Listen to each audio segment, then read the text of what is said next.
지난 9월 22일 날 북한 해상에서 북한군의 총격으로 우리 국민 한 사람이 죽는 사고가 있었습니다. 해경이나 우리 군에서는 이 양반이 얼북을 시도하다가 일어난 사건이다 이렇게 발표를 하고, 가족들은 그건 억지다 이렇게 얘기를 하는데, 근데 어떤 경우라 할지라도 저는 무기도 없이 물에 빠져서 허우적대면서 살려달라고 하는데 세상에 총질을 해대는 북한 정권의 잔인함에 너무 실망스러웠습니다. 아무리 포악한 죄인이라 할지라도 물에서는 먼저 건지는 겁니다. 잘못은 나중에 묻는 거거든요. 근데 세상에 무기도 없는 살려달라고 예언하는 사람에게 총질을 해대는 정권, 참 너무 안타깝습니다. 더욱 안타까운 것은 우리나라가 북한하고 소통의 통로가 없다는 겁니다. 전혀 소통할 그런 통로가, 우리 국민이 그쪽 해역에서 표류 중이다 좀 도와달라 이렇게 도움을 요청하고 그쪽에서 대꾸를 하고 이런 소통이 있어야 되는데, 아무리 서로 대치하는 상황이라 할지라도 사실 전쟁 중에도 기본적인 소통은 하거든요. 너무 안타깝습니다 이게. 근데 남북 문제 생각하다 보니까 이게 남북 관계에만 국한되어 있는가? 그게 아니더라고요. 우리나라에서도 지금 여야, 진보와 보수 너무 국한 대치 중입니다. 너무 상대편의 소리는 들으려고 조차 하지 않습니다. 상대편의 생각은 알려고도 하지 않습니다. 심각한. 그런데 이 진보와 보수의 관계만 그러는가? 가정들도요 심각하더라고요. 가정들도. 앞전주에 몇몇 분 만났는데, 목사님 저 우리 아버지 때문에 못 살겠습니다. 우리 아버지 때문에 못 살겠습니다. 우리 아버지가 저에게 너무 큰 십자가입니다. 이런 하소연. 우리 형 때문에 못 살겠습니다. 아이들 때문에 못 살겠습니다. 가정에도 너무 이런 심각한 단절의 문제들이 있더라고요. 우리 예수 믿는 사람들이 이 시대를 어떻게 살아야 될까 고민을 해보게 했습니다. 여러분, 예수님 이 땅에 왜 오셨습니까? 우리 예수님 이 땅에 다리를 놓기 위해서 오셨습니다. 죄 때문에 하나님하고 완전히 단절돼 버린 우리들하고 하나님을 연결해 주기 위해서 다리 놓기 위해서 이 땅에 오셨습니다. 그래서 십자가를 통해서 우리 예수님은 죄로 단절된 하나님과 우리 사이를 세상에 이제 소통시켜 주셨습니다. 회복시켜 주셨습니다. 우리 서로 사이를, 서로 간의 관계를 예수님이 십자가를 통해서 회복시켜 주셨습니다. 소통시켜 주셨습니다. 우리 예수 믿는 사람들이 어떻게 살아야 됩니까? 이 세상에서 예수님이 걸으셨던 그 길을 걸으셔야 되는 겁니다. 세상에 평화 만들어 가야 됩니다. 세상의 평화 우리가 일구어 가야 됩니다. 그러면 우리 믿음의 사람들이 작은 예수가 되어서 이 땅에 평화를 만들어 가기 위해서는 여러분, 상대편에 대한 이해가 필요합니다. 상대편에 대한 이해가. 이해하기 위해서는요, 균형 잡힌 지식이 필요합니다. 정확히 알아야 됩니다. 알아야. 반식자 우환이라고 하는 말이 있습니다. 반식자 우환. 분명하지 알지 못하는 것은 도리어 근심거리가 된다, 그런 얘기인데요. 어느 초등학교에서 선생님이 신학기 때 학생들의 그 가정 환경을 조사하고 있었답니다. 그래서 한 아이에게 물었습니다. 예, 아버지 직업이 뭐니? 그러니까 이 아이가 예, 우리 아버지 군인입니다, 대답을 했습니다. 군인입니다. 그러니까 선생님이 계급은 뭐야? 그랬더니 이 아이가 대답을 하는 겁니다. 대답을. 그러면서 말을 않고 이렇게 하고 있습니다. 그래서 왜 그래? 그랬더니 우리 아버지 계급이 너무 낮아서 창피해서 말 못하겠어요. 그렇게. 뭐가 선생님한테 창피하니? 선생님은 다 알아야 되잖아. 그랬더니 이 아이가 들릴락 말락한 소리로 대령입니다, 이렇게 얘기를 합니다. 대령. 여러분, 대령이라고 하는 계급이 군인 계급에서 얼마나 엄청난 계급인지 아신가요? 훈련 마치고 나면은 군인들에게 계급이 주어지는데 제일 먼저 주어진 계급이 이병이라는 2등병입니다. 2등병. 그 다음에 1병, 1등병. 그 다음에 상병, 그 다음에 병장. 이게 이제 일반 병 계급이고요. 좀 올라가면 이제 하사관, 하사, 중사, 상사. 그리고 그 위에 올라가면 이제 그때부터 장교거든요. 장교, 소위, 중위, 대위. 그리고 그 위에가 영관급 장교입니다. 소령, 중령, 대령. 엄청난 대대장은 보통 중령이 맞고 대령은 연대장급이거든요. 그러니까 우리 지역에 가면은 우리 완도군에도 대대가 하나 있습니다. 대대가 하나. 이 대대의 최고 지휘관이 중령이거든요. 그러니까 그 동네에서 볼 수 있는 최고의 군인 계급은 중령입니다. 다른 군단이 지역도 거의 마찬가지입니다. 거기에서는 볼 수 있는 최고의 계급 중령입니다. 대령은 연대가 있는 지역에 가야 한 번이라도 볼 수 있는 대단한 지위거든요. 이제 대령 위에가 이제 별입니다. 별. 준장, 소장, 중장, 대장. 그래서 대장이 이제 군인 계급 중에서는 제일 높은 계급인데, 이제 별부터 장군이라고 부르거든요. 장군이라고. 근데 이 아이는 왜 그랬을까요? 자기 아버지의 계급이 왜 이렇게 낮다고 선생님한테 얘기할 수조차 부끄러운 계급으로 알고 있었을까요?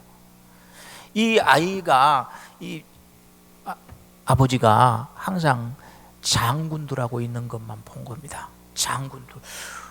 그 별탄 장교들하고만 있는 걸 보니까 그 중에서는 자기 아버지가 낫잖아요. 그러니까 그것만 보고, 그 부분만 보고 아버지를 잘못 알고 있었던 겁니다. 이게 여러분 반식자 우환입니다. 한 부분만 알고 있으니까 상대편에 대해서 곡해를 하게 된 겁니다.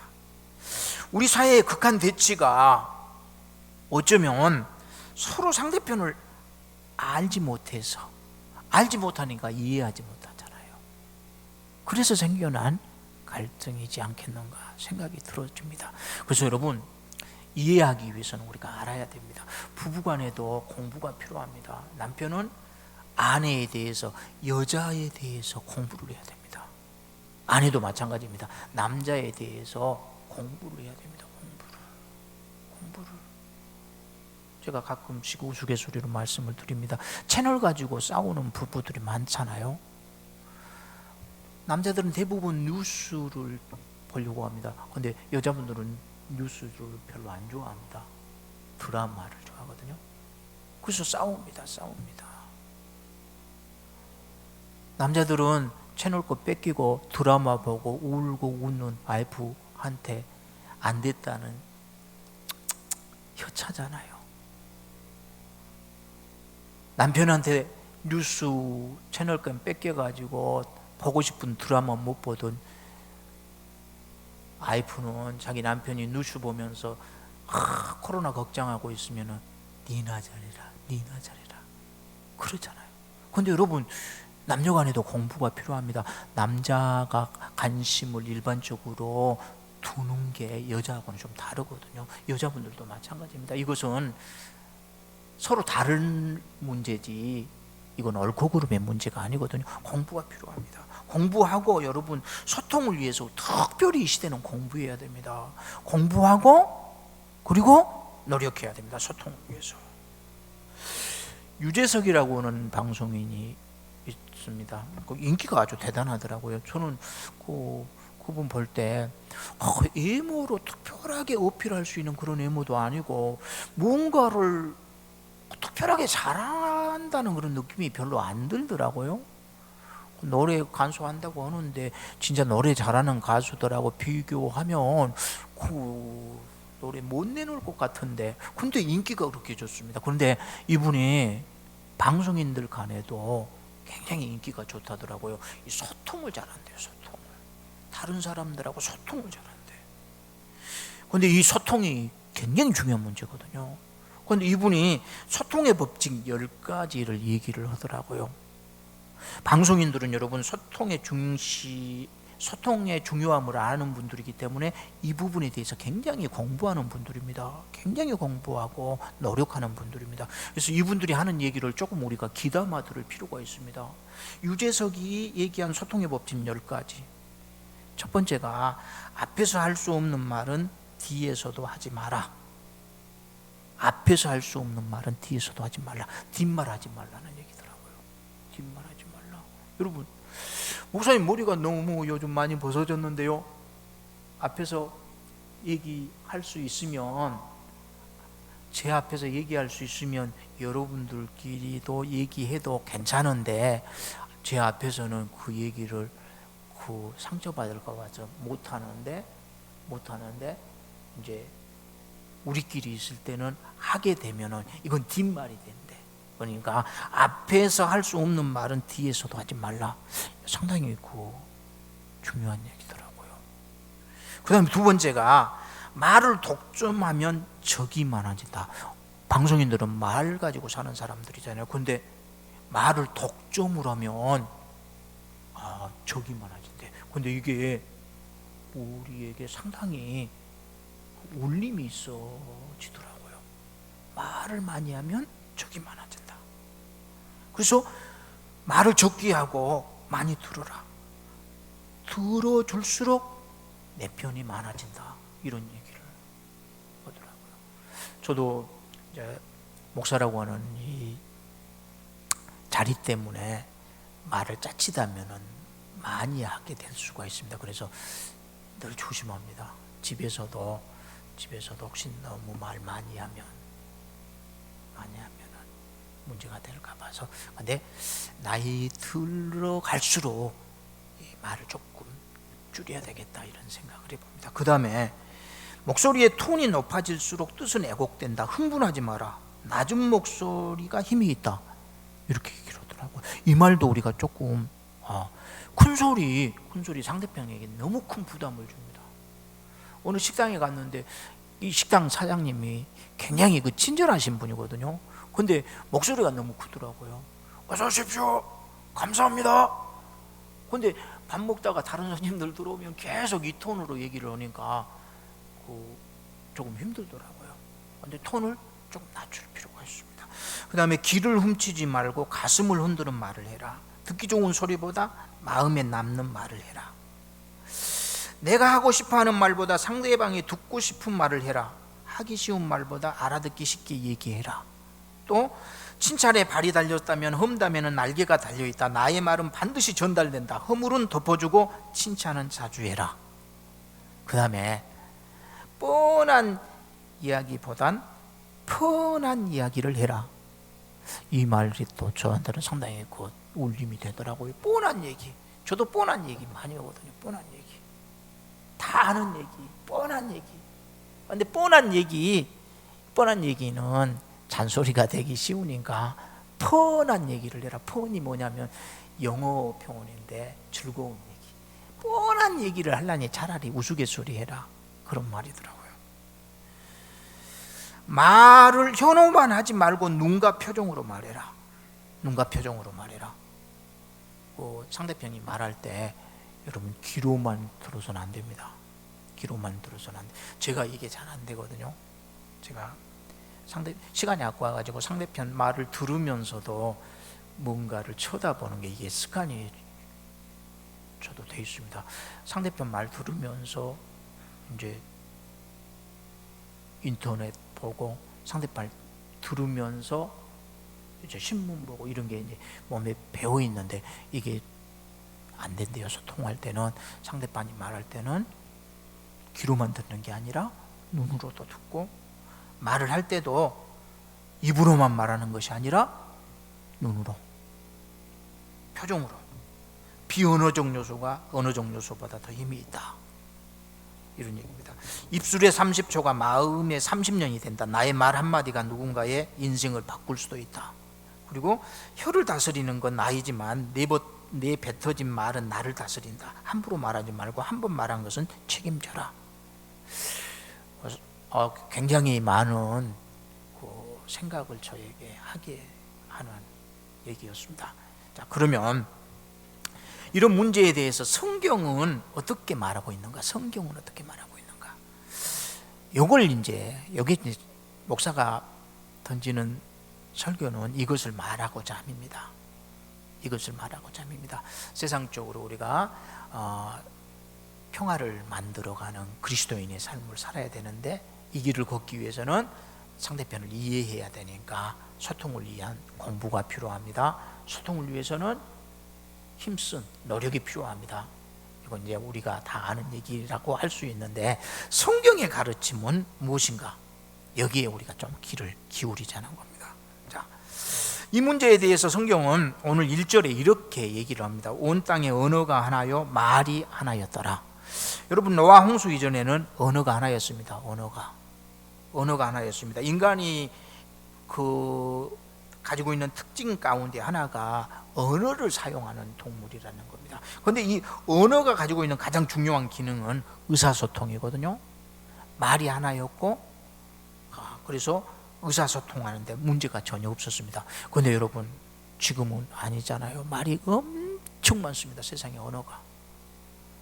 그래서 소통의 문제가 심각합니다.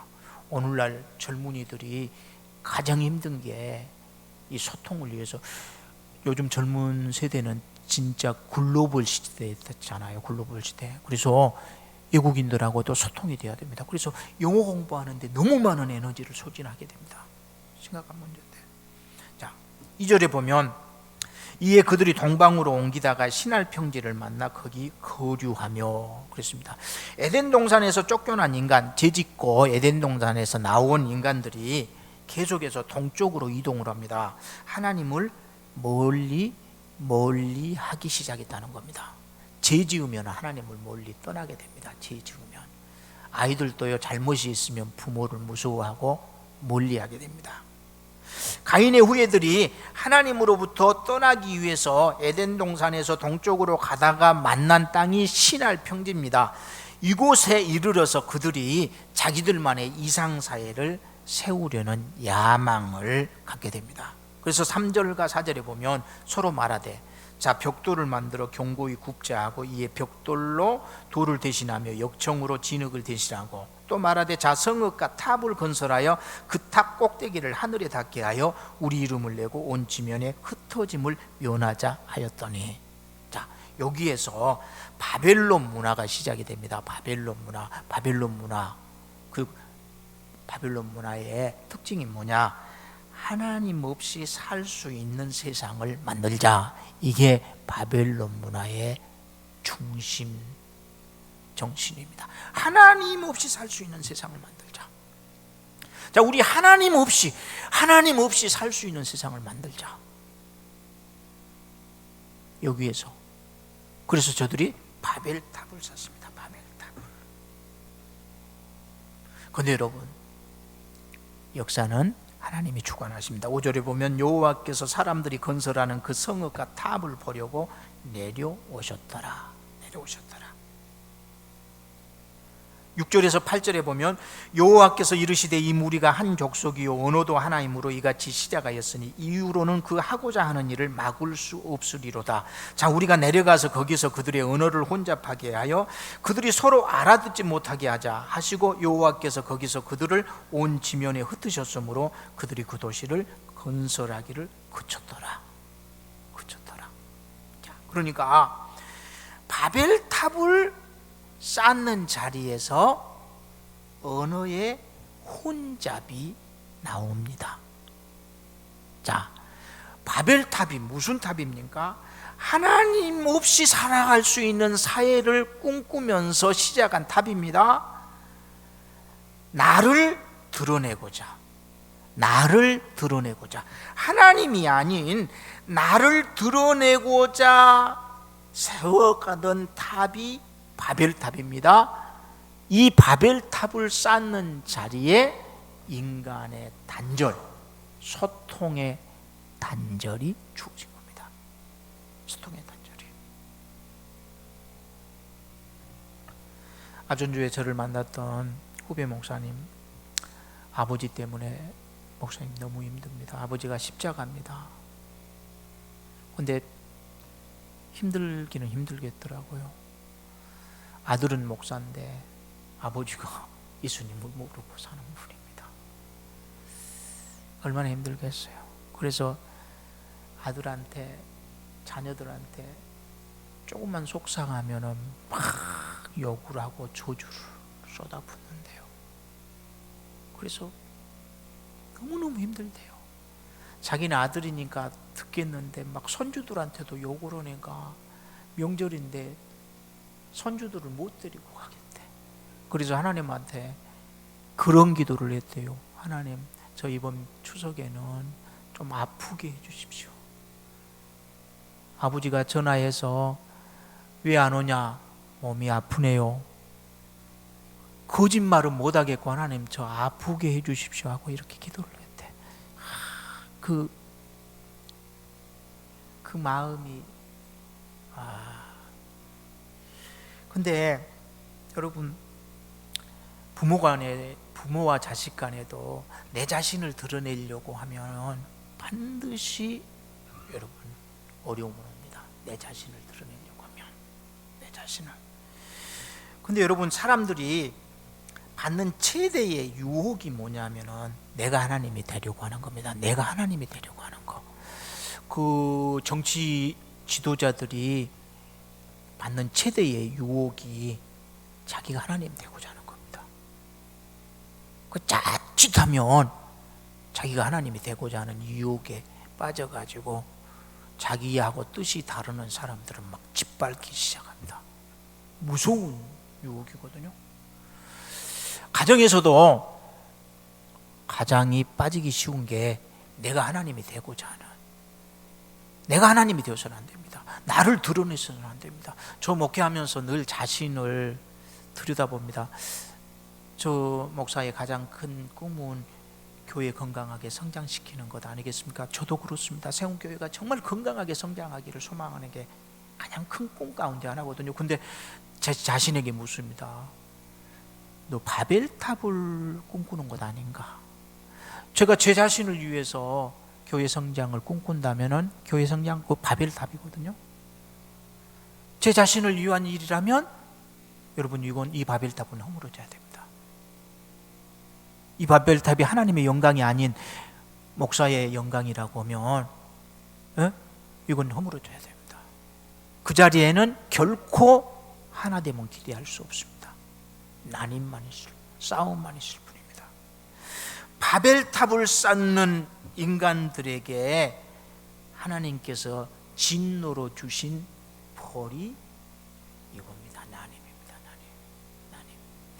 그러면 소통 부재, 자기 욕심, 자기의 바벨탑을 쌓는 인간들이 겪는 이 아픔 가운데 있는 우리들에게 하나님께서 바벨탑 대신 주신 은혜의 자리가 있습니다. 이게 다락방입니다. 오순절 날 우리 믿음의 선배들이 다락방에 모였습니다. 우리 믿음의 선배들이 가슴을 뜯고 회개하기 시작합니다. 하나님 잘못했습니다. 그러면서 자기의 뜻을 내려놓고 하나님의 뜻을 구합니다. 그럴 때 호련히 급하고 강한 바람 같은 소리가 나고 불의 혀같이 갈라지는 것들이 임하게 됩니다. 그게 여러분 성령의 임재였습니다. 성령이 임하자 저들이 방언을 말하기 시작합니다. 방언을. 그러면서 그곳에 모인 사람들은 유대인들만이 아니었습니다. 이방인들도 많았고 헬라인들도 있었습니다. 서로 다른 언어를 사용하고 있었던 사람들입니다. 그런데 성령 충만함을 받고 방언을 말하면서 언어의 장벽이 허물어지고 저들이 소통하고 하나 되기 시작합니다. 이게 다락방입니다, 여러분. 소통 부재 단절은 바벨탑을 쌓는 곳에서 나옵니다. 여러분, 우리 가정에서도 바벨탑 쌓지 맙시다. 바벨탑. 내 자신 드러내려고 하는 바벨탑을 쌓는 곳에는 아픔만 남습니다. 상처만 남습니다. 단절만 남습니다. 여러분, 우리 세움교회가 걸어가야 될 길은 자명합니다. 바벨탑을 쌓는 자리가 아닙니다. 다락방입니다. 다락방입니다. 세움교회 식구들이 걸어가야 될 길은 너무 당연합니다. 다락방입니다. 다락방. 내 자신을 드러내고자 하는 자리가 아니라 내 자신을, 내 뜻을 내려놓는 다락방으로 가야 됩니다. 내가 다락방으로 내려가고 거기에서 하나님의 뜻을 구할 때 우리에게 놀라운 평화, 하나됨, 소통의 회복이 주어집니다. 그러니까 여러분, 다락방, 결국 다락방은 십자가구나. 말씀 묵상하다 보니까 그러더라고요. 십자가가 다락방이구나. 십자가가 답이구나.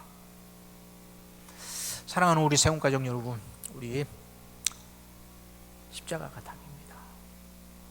내가 내 자신을 세우려는 바벨탑을 세우는 자리에서는 결코 여러분 주님이 기대하시는 평안은 우리가 맛볼 수 없습니다.